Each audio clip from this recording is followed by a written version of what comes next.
సినిమాకి టైటిల్ అని ఎందుకు పెట్టారని ఎవరు అడిగితే మళ్ళీ అక్షరాలు దిద్దుకోవడం దగ్గర నుంచి జీవితం మొదలు పెట్టాలని అనిపించేంత పరిస్థితి వచ్చిందని.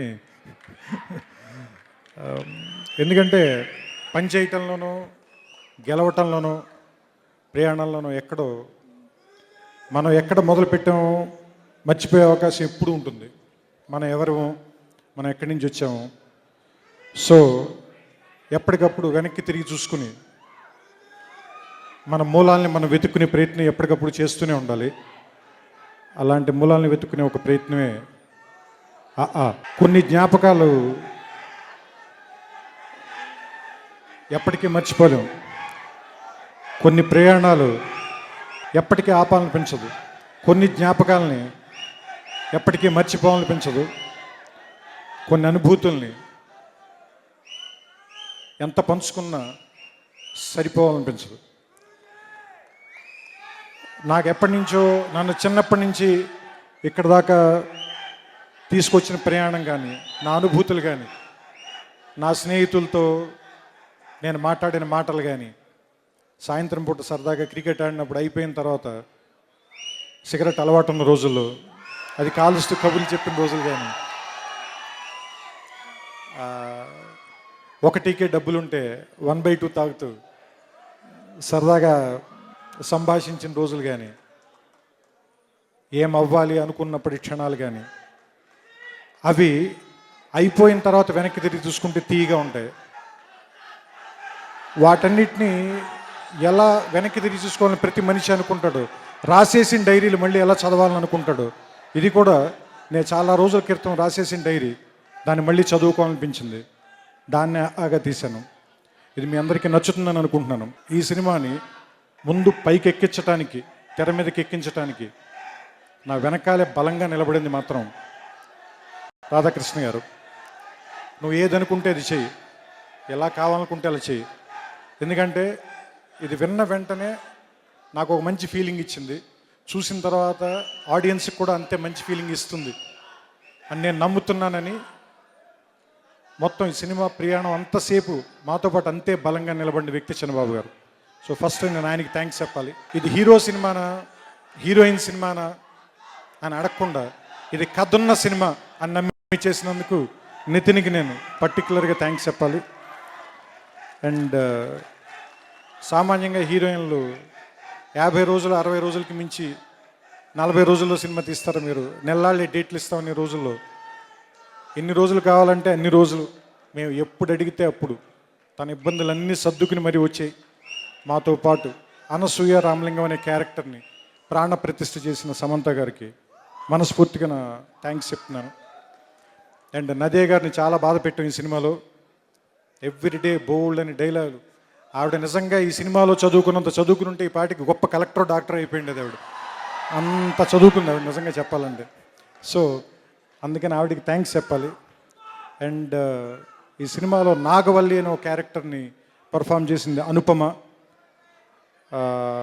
మీరు చాలా సంవత్సరాల పాటు అమ్మాయిని చూస్తారు ఇంకా మీరు ఖచ్చితంగా.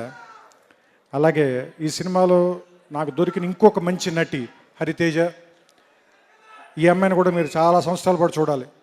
నచ్చినా నచ్చకపోయినా భరించడమే తప్పదు. ఎందుకంటే నాకు ఒక చిన్న వయసులో ఉన్న ఒక అందమైన సూర్యకాంతం అనిపించింది అమ్మాయి. నాకు చాలా ఇష్టమైన యాక్టర్ ఆవిడ. మళ్ళీ అంత గొప్ప నటి అనిపించింది నాకు. And Mickey J mayor. నేను ఆయన పాటలు వినడమే కానీ నేను ఎప్పుడు కలవలేదు. ఫస్ట్ టైం ఈ కథ చెప్పడానికి కలిశాను. నేను కథ చెప్తూ ఉండగానే మొదటి 10 నిమిషాల కథ పూర్తయ్యేసరికి ఆ గోపాల గోపాల పాట విన్నారు కదా, ట్యూన్ ఇచ్చేసాడు ఆయన వెంటనే. నేను కథ చెప్తుండగానే ఇమ్మీడియట్గా ఆపి నేను ఒకటి పాడతాను మీకు అని చెప్పి. సో అంత స్పాంటేనియస్ మ్యూజిక్ డైరెక్టర్. అండ్ ఎప్పుడు 6 పాటలు, ఎప్పుడు 5 సాంగ్స్ చేసాడు ఆయన. ఎప్పుడు రాసేసారో కూడా తెలియనంత ఫాస్ట్గా చేసేసాం. అండ్ రామ్ జోగే శాస్త్రి గారు అంటే నాకు జల్సా రోజుల నుంచి పరిచయం.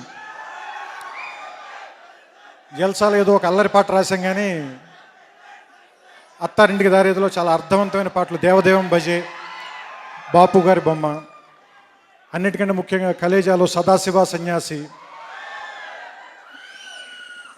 అంటే తెలుగు పాటకి మళ్ళీ గౌరవం శాస్త్రి గారి తర్వాత అంత గౌరవం తీసుకురాగలిగిన రచయితల్లో నేను రామజోగి శాస్త్రి గారు కూడా ఒకళ్ళని నమ్ముతాను. అండ్ ఫస్ట్ టైం ఈ సినిమాలో నేను కృష్ణ చైతన్య గారితో పనిచేశాను. అతను తీసిన రౌడీ ఫెలో అనే సినిమా నాకు చాలా ఇష్టం. సో ఆయన నితిన్ గారికి కూడా ఫ్రెండ్ అవటం మూలంగా ఒకసారి సెట్కి వచ్చినప్పుడు మాట్లాడితే నాకు అర్జెంటుగా ఒక సాంగ్ కావాలి, మీరు నాకు రాసి పెడతారని అడిగితే చాలా షార్ట్ టైంలో నాకు రాసి ఇచ్చారు. అదే మీరు విన్న అనసూయ కోసం సాంగ్. అండ్ ఆయన నేనేదో పక్క నుండి నడిపించాను అన్నారు కానీ లేదు, ఆయన నడుస్తుంటే నేను చేయి పట్టుకుని వెనకాల నడిచాను అంతే. అండ్ ఈ సినిమాలో నటరాజన్ సుబ్రహ్మణ్యం నా పక్కనే నిజంగా నాకు చాలా హెల్ప్గా ఉండి ఈ సినిమాని ఇంత అందంగా రావటానికి, ఎందుకంటే బేసిక్గా ఇది మోర్ విజువల్గా చెప్పాల్సిన సినిమా. ఆ సినిమాని ఇంత బాగా తీసుకురావటానికి నటరాజన్ సుబ్రహ్మణ్యం చాలా చాలా చాలా చాలా చాలా ఎక్కువ కష్టపడ్డారు. అండ్ ఎడిటర్ చంటి గారికి, కోటగిరి వెంకటేశ్వరరావు గారికి, అండ్ ఆర్ట్ డైరెక్టర్ ప్రకాష్ గారు. మీరు ఫస్ట్ చూసిన పల్లెటూరు సాంగ్లో చాలా అద్భుతమైన విజువల్స్ రావటానికి అతి కష్టమైన ప్రదేశాల్లో ఆయన కానీ ఆయన క్రూ శేఖర్ మిగతా వాళ్ళందరూ చాలా కష్టపడి మా కోసం పనిచేశారు. అండ్ మిగతా అందరు టెక్నీషియన్స్కి ఎవరైనా మర్చిపోతే వాళ్ళందరూ నన్ను క్షమించాలి. మిగతా నటులు కానీ అందరికీ నేను మనస్ఫూర్తిగా కృతజ్ఞతలు చెప్తున్నాను. ఈ చిత్రంలోని పాటలు, ఈ సినిమా మీకు నచ్చుతాయని కోరుకుంటున్నాను, ఆశిస్తున్నాను. నమస్కారం. దీనికి నాలాగే చాలా సంవత్సరాలు చాలా హిట్స్ లేవు, నేను వస్తే బాగుంటుంది అని డైరెక్టర్ హరీష్ శంకర్ చెప్తే నేను వస్తే అంటే నాకు అర్థం కాదు, నేను రావాలా అన్నాను. వస్తే బాగుంటుంది అని అంటే నాకు తను చూడగానే ఏదో ఒక నా తమ్ముళ్ళలాగా అనిపించాడు. తమ్ముడికి ఇబ్బంది ఉంటే ధైర్యం ఇవ్వడానికి వస్తాం కదా, అంతే వచ్చాను, అంత మనస్ఫూర్తిగా వచ్చాను. కానీ ఆ విజయం వాళ్ళందరి కష్టం, ఆ డైరెక్టర్ ప్రొడ్యూసర్ నితిన్ గారి కష్టం, అది మంచి విజయం సాధించింది.